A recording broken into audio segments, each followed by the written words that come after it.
Hello everyone, આજે આપણે જોવાનું છે કંટ્રોલ સિસ્ટમ થિયરી સબ્જેક્ટનો સેકન્ડ ચેપ્ટર ટાઈમ રિસ્પોન્સ એનાલિસિસનો next topic concept of stability, Routh Hurwitz criteria, relative stability analysis, root locus technique, construction of root loci. તો first આપણે જોઈએ concept of stability.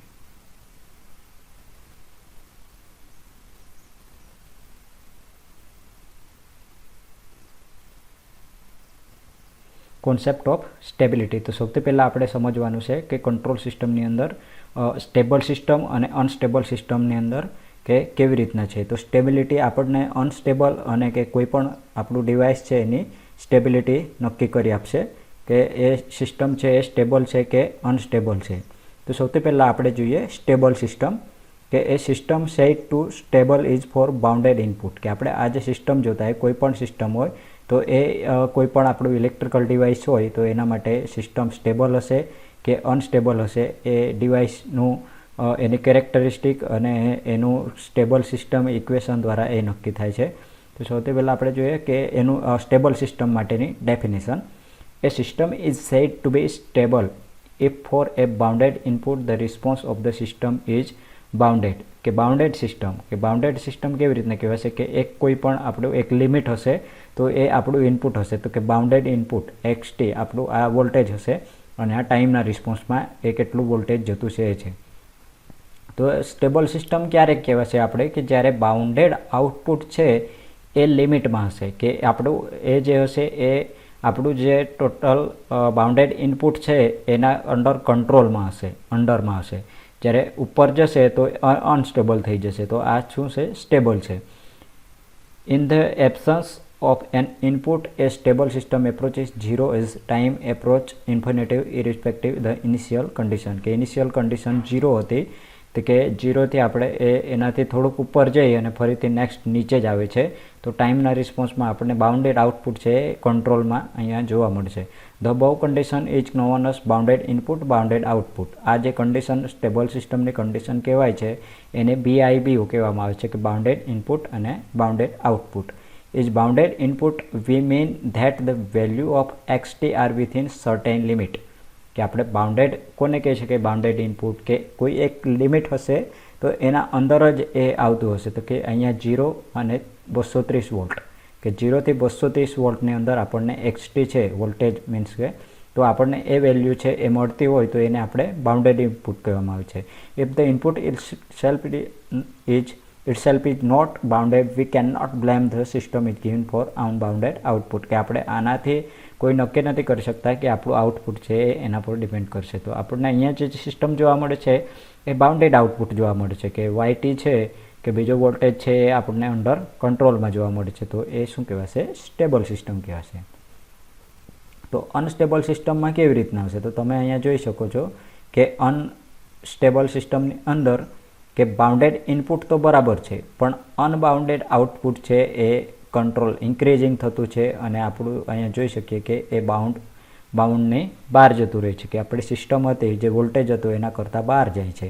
તો એની definition: a system is said to be unstable if for a output a bounded input the system produce an output which goes on increasing without any bound and the designer has no control over it. કે ધારો કે આપણે કોઈ control નથી કરતા આને, આ જો અનબાઉન્ડેડ આઉટપુટ થઈ જાય તો પછી આપણે આને કંટ્રોલ નથી કરી શકતા. An unstable system was response to grow without bound can cause damage. કે આપણું જે સિસ્ટમ છે એને એ ડેમેજ કરી નાખશે, આપણું ડિવાઇસ છે એને બગાડી નાખશે. તો એટલા માટે આપણને સિસ્ટમ છે સ્ટેબલ હોવી જરૂરી છે. Output adjustment property and also human life. કે આપણું જો ડિવાઇસ બગડે તો હ્યુમન લાઈફને અથવા પ્રોપર્ટીને નુકસાન થઈ શકે છે. તો એટલા માટે આપણે જે સિસ્ટમ છે સ્ટેબલ હોવી જોઈએ, જેથી કરીને આપણું કોઈ પણ વસ્તુ છે એ સારી રીતના ચાલી શકે.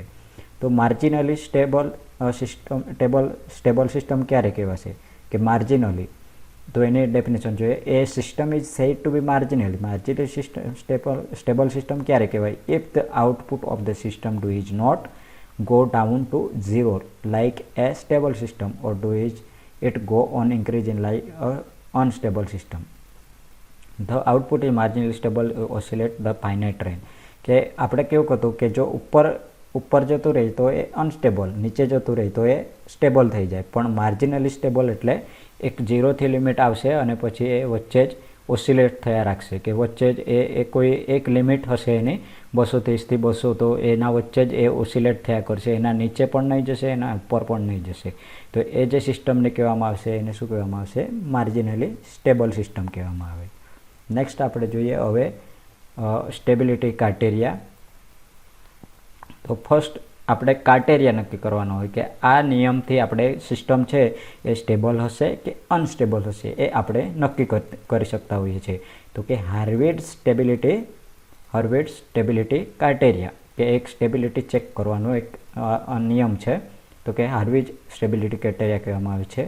The characteristic equation of nth order system is, કે આપણું કેરેક્ટરિસ્ટિક ઇક્વેશન છે nth ઓર્ડર માટે, તો એ આ રીતના છે કે QS ઇક્વલ ટુ A0 Sની n ઘાત plus A1 Sn-1 plus A2 Sn-3 plus અહીંયા નેક્સ્ટ આવતો તો A3 Sn-3, કે નેક્સ્ટ થતું જતું પ્લસ ઇન્ફિનાઇટમાં an ઇક્વલ ટુ 0 આવશે. For stability of the system it is necessary and sufficient that the n subdeterminant of Hurwitz determinant, કે એને આપણે હર્વિટ ડિટર્મિનન્ટ કહેતા છે. D1 D2 D3 D4 એવી રીતના આવશે ફોર્મ યુઝિંગ કોએફિશન્ટ, કે આની અંદર આ ઇક્વેશનની અંદર કોએફિશન્ટ શું છે? A0 A1 A2 A3 A4 An સુધીનું હશે. The characteristic equation be positive the Hurwitz determinant is formed. કે સૌથી પહેલાં આપણે નિયમ તો પછી જોઈશું, પણ હવે આના માટે આપણે કે આ જે ઇક્વેશન છે એના અંદરથી આપણે ડિટર્મિનન્ટ કેવી રીતના ફાઇન્ડ કરવાના છે અને કઈ રીતના નિયમ લાગશે એ આપણે જોવાનું છે. તો સૌથી પહેલાં આપણે આ જે કેરેક્ટરિસ્ટિક ઇક્વેશન છે, કેરેક્ટરિસ્ટિક ઇક્વેશનની અંદરથી આપણે A0 A1 A2 એ બધા મળી જ જતા અહીંયાથી. તો આપણે લખવાનું કેવી રીતના છે કે સૌથી પહેલાં એકી સંખ્યા લેવાની, A1 A3 A5 A7 A9 એવી રીતના આવતા જ જશે. નેક્સ્ટ પછી નેક્સ્ટ લેવાનું છે બેકી સંખ્યા, એટલે A0 A2 A4 A5 A6, પછી 0 લેવાનું છે અને ફરીથી આ રો ચાલુ કરવાનું છે A1 A3 A5, ફરીથી પાછું એક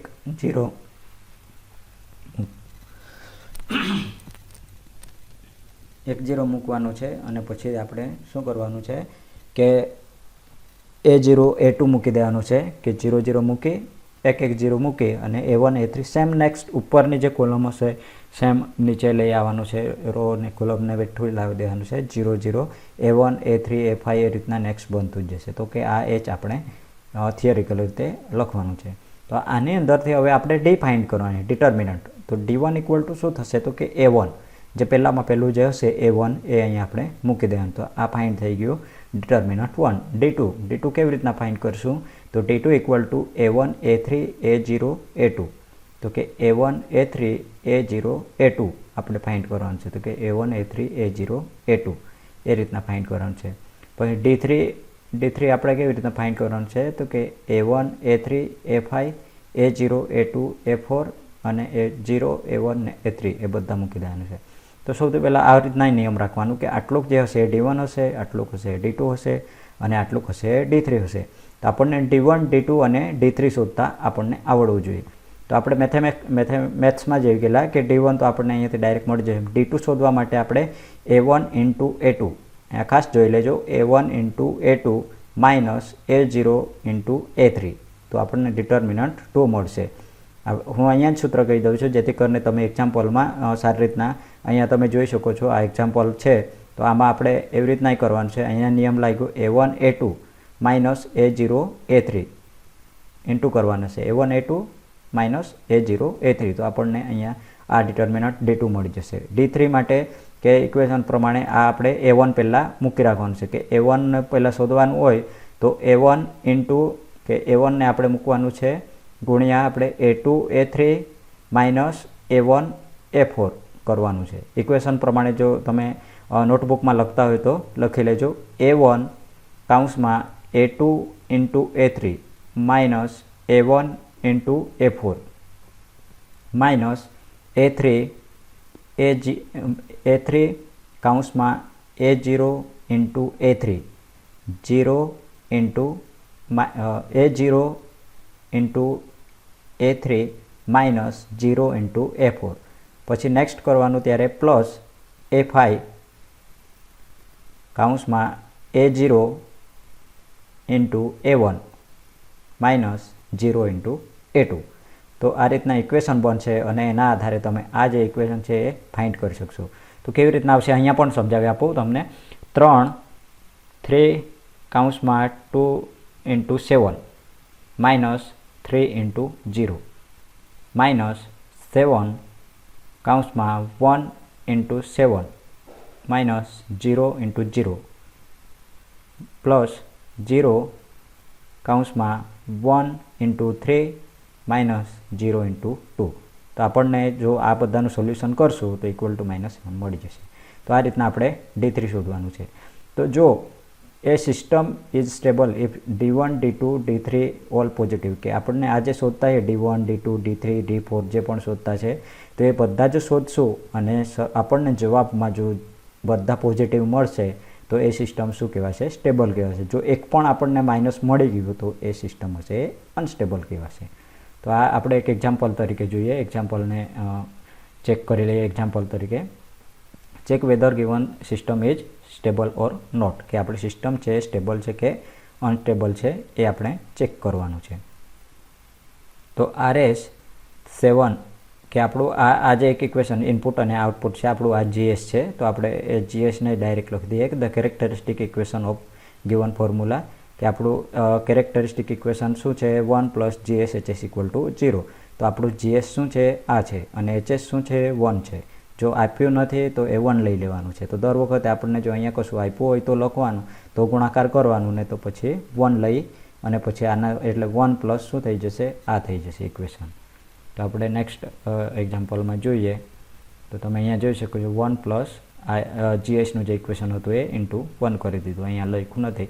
પછી આપણે લસા લઈ લેવાનું, આ ડાયરેક્ટ અહીંયા મૂકી દેવાનું અને આ અહીંયા એટલે અહીંયા 7 આવી જશે અને આ ઇક્વેશન અહીંયા ઇન્ટુ થઈ જશે એટલે 0 થઈ જશે.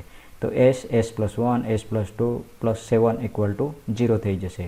તો S³ પ્લસ 3 આજનું સોલ્યુશન કરીએ તો સોલ્યુશનમાં કશું નથી, આ ગુણ્યા આ કરી દેવાનું પહેલાં, પછી આનું ઇક્વેશન આવશે એ આના સાથે ગુણાકાર કરી દેવાનું ને પ્લસ આ 7 થઈ જશે એટલે એક આપણા પાસે એક ઇક્વેશન બની જશે.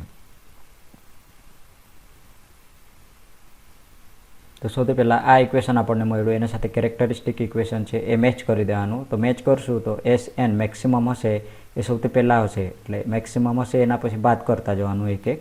તો આપણું આ જે આ અહીંયા છે આ અહીંયા કશું નથી પણ અહીંયા 1 છે, તો A0 શું થઈ જશે? 1 થઈ જશે. A1 શું થઈ જશે? 3. A2 2. A3 7.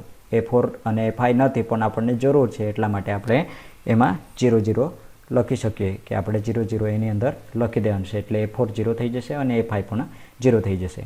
તો H ઇક્વલ ટુ શું થશે? આપણું જે ઇક્વેશન પ્રમાણે કે આપણું H આને કહેવાશે એ H કહેવાશે. તો આપણા પાસે જેટલા કોમ્બિનેશન કોએફિશિયન્ટના હશે એ બધા લખી દેવાનું. તો A1 A3 A5 A0 A2 A4 0 A1 A3 આપણા પાસે 3 છે એટલા માટે 3/3 નો મેટ્રિક્સ છે એ બનશે. અહીંયા 4 રહેતો તો 4/4 નો બનતે, અહીંયા 3 છે એટલા માટે ક્યારે પણ અહીંયા જો પહેલાં જે હોય 3 હોય તો 3/3 નો મેટ્રિક્સ બની જશે. તો આપણે 3/3 મેટ્રિક્સનો અહીંયાથી પહેલાં ઇક્વેશન છે હશે એ લઈ લેવાનું. H ઇક્વલ ટુ 370 બધી આ જે વેલ્યુ છે એ લાઇનમાં જ મૂકી દેવાની. A1ની વેલ્યુ હશે તો A1 પાસે મૂકવાનું અને A2 A3ની હશે તો A3ની. 370 120 037 આપણે બધી લખી દીધું. D1 શોધવાનું હોય તો શું કરવાનું કીધું છે? પહેલી વેલ્યુ લઈ લેવાનું તે કે 3 છે તો અહીંયા આપણે 3 તો ગ્રેટર ધેન 0 છે તો 3 મોટી છે, 0 આપણું એ પ્લસ છે. પછી D2 આપણે ફાઇન્ડ કરીએ 3 2 6 -7 એટલે આપણને શું મળશે? -1 મળી જશે. એટલે અહીંયા જ આપણને ખબર પડી જાય કે સિસ્ટમ છે અનસ્ટેબલ છે, પણ આપણને D3 શોધવાનું જ છે. તો ઇક્વલ ટુ આપણે D3ને પછી લખી દેવાનું અને મેં કીધું અહીંયા કીધેલું એવી રીતના ઇક્વેશન લગાવી દેવાનું જેથી કરીને આપણને -7 મળી જશે. તો અહીંયા તમે જોઈ શકો stability all subs determinant should be positive, કે આપણને જે જોવાનું હતું એ પોઝિટિવ નથી તો એટલા માટે ગિવન સિસ્ટમ ઇઝ અનસ્ટેબલ, કે આપણી સિસ્ટમ છે અનસ્ટેબલ છે. એવી રીતના આ એક્ઝામ્પલમાં પણ સેમ જ છે.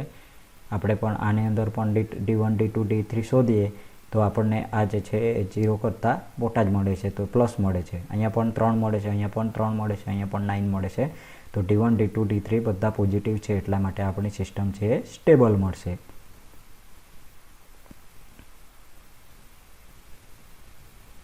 અહીંયા સુધી જોઈએ આપણે જેટલું મોટું કરવાનું એ આપણે અહીંયા આપણને આ ઇક્વેશનની અંદર તમે અહીંયા જોઈ શકો છો કે 4x4 હશે કે D4 શોધવાનું હશે તો કેવી રીતના કરશો તે પણ અહીંયા છે કે 8 સાથે આ એક પહેલો બ્લોક હશે, આ હશે, પછી માઇનસ કે 1 સાથે કે તમારું 1 છે એના સાથે કઈ સિસ્ટમ હશે, આખી આ સિસ્ટમ હશે, પછી 0 0 તો ગણવાનું નથી તો આપણે આ 8 સાથેનું અને 1 સાથેનું આપણે એ જે સિસ્ટમ હશે એ લઈ અને પછી આપણે D4 પણ શોધી શકીએ. તો આ રીતના D3 સુધી તો આપણે શોધતા આવડે, પણ D4 ને શોધવાનું હોય તો આ એક મેથડથી આપણે કરી શકીએ.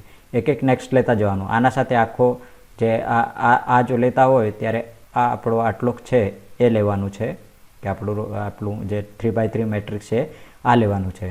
પછી માઇનસ 1 સાથે કરવાનું છે તો આપણું આ લાઈન છોડી દેવાની છે અને બીજું લેવાનું છે. 0 સાથે પણ સેમ અને આ 0 સાથે પણ સેમ જ હશે. તો આપણે D1, D2, D3 અને D4 શોધી શકીએ.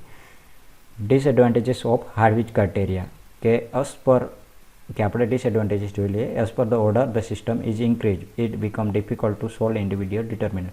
કે આપણને ખબર છે કે D3 સુધી તો આપણે શોધી શકીએ, અહીંયા આપણે D4 પણ શોધીએ, પણ D5 આવી જાય તો આપણને એ જે છે એ ડિફિકલ્ટ સોલ્વ કરવાનું થશે કે ડિટર્મિનન્ટ સોલ્વ કરવાના એ ડિફિકલ્ટ થઈ જશે. તો ઇન્ડિવિડ્યુઅલ ડિફિકલ્ટી વધી જશે. તો એટલા માટે એ એક ડિસએડવાન્ટેજીસ છે. તો એ બીજો જોઈએ, how many roots lie on the RHP not is known કે કોઈ RHP હશે એ આપણે જાણી શકતા નથી. Too difficult to predict marginally stability કે આપણે એની અંદર તે ડિફિકલ્ટી થાય છે કે આપણે એને પહેલાં જ માર્જિનલ સ્ટેબિલિટી એની નક્કી નથી કરતા, કાં તો સ્ટેબલ કાં તો અનસ્ટેબલ હોઈ શકે, પણ માર્જિનલી એની સ્ટેબલ કે અનસ્ટેબલ છે આપણે જોઈ શકતા નથી. નેક્સ્ટ લેક્ચરની અંદર આપણે જોઈશું રૂટ સ્ટેબિલિટી ક્રાઇટેરિયા.